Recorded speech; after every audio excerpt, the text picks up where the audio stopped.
কলেজকে সব সময় রাজনৈতিক দলের পেটুয়া বাহিনী হিসেবে ব্যবহার করা হয়েছে। কেমন বাংলাদেশ চাই? আমি বলবো জনগণের বাংলাদেশ চাই।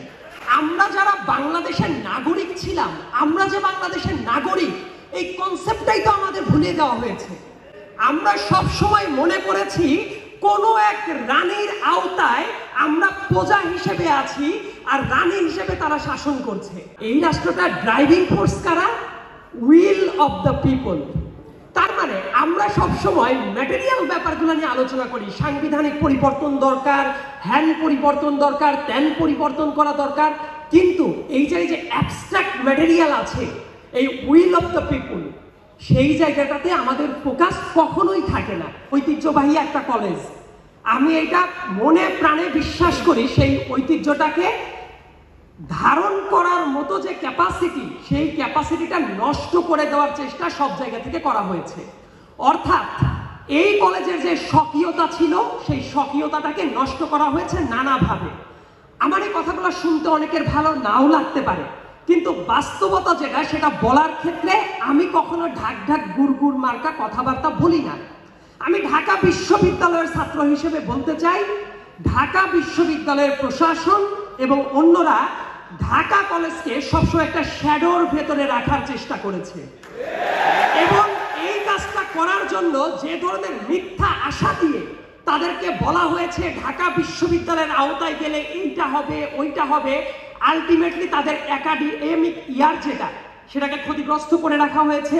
এবং ঢাকা কলেজকে সব সময় রাজনৈতিক দলের পেটুয়া বাহিনী হিসেবে ব্যবহার করা হয়েছে।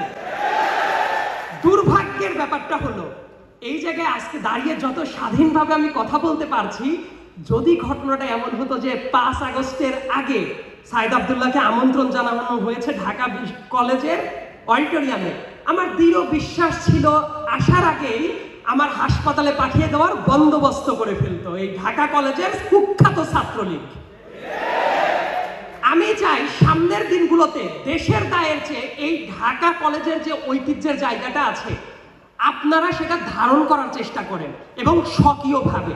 এবং দেশে দেখবেন বিগত দিনগুলোতে একটা খুব বাজে কালচার শুরু হয়েছিল। আমি বলি বিশ্ববিদ্যালয়ের মিছিল তৈরি করার একটা ট্রেন্ড ছিল। দেখবেন প্রতিটা অলিতে গলিতে বিশ্ববিদ্যালয়, প্রতিটা জেলাতে বিশ্ববিদ্যালয়, প্রতিটা উপজেলাতে বিশ্ববিদ্যালয়, এবং এইটা করার ক্ষেত্রে তারা ক্রেডিট নিত, আমরা এতগুলো বিশ্ববিদ্যালয় বানিয়েছি। কিন্তু এই দেশের একাডেমিক স্ট্রাকচার যদি চিন্তা করেন, ঢাকা কলেজের কন্ট্রিবিউশন অন্য অনেক পাবলিক বিশ্ববিদ্যালয়ের চেয়ে বহুগুণ বেশি। এই কথাটা দেখবেন অনেকে স্বীকার করতে চায় না। শুধু তাই না, আমি কি চাই জানেন? একটা দেশে শুধুমাত্র মানুষ অনার্স করবে, মাস্টার্স করবে, এই কেসটা থাকা উচিত না। এই দেশে কারিগরি শিক্ষা ডেভেলপ করার দরকার আছে। আমাদের বুঝতে হবে বাংলাদেশ হলো সেই দেশ যে দেশ মাত্র 1,47,570 বর্গ কিলোমিটারের দেশ, এবং যে দেশে আনঅফিসিয়ালি 18 থেকে 20 কোটি লোক বাস করে। সবাই যদি মনে করে আমার অনার্স কমপ্লিট করতে হবে, মাস্টার্স কমপ্লিট করতে হবে, এই বিশ্ববিদ্যালয়গুলো আলটিমেটলি কি হবে জানেন? বেকার তৈরির কারখানা হয়ে যাবে। কিন্তু এই জায়গাগুলো কিন্তু অ্যাড্রেস করে না। আমাদের দেশের শিক্ষা ব্যবস্থার একদম প্রারম্ভিক দিক যদি চিন্তা করেন, দেখবেন এই দেশের খ্যাতনামা অনেকগুলো কলেজ আছে।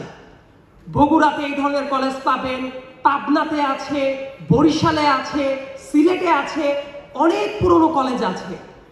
এই কলেজগুলো প্রত্যেকটা জায়গা থেকে আমি চাই সক্রিয় ভূমিকা রাখুক, এবং এই জায়গাগুলো যদি ধারণ করতে হয়, একদম পাইনিয়র হিসেবে দায়িত্ব কাদের পালন করা উচিত? অবশ্যই ঢাকা কলেজে।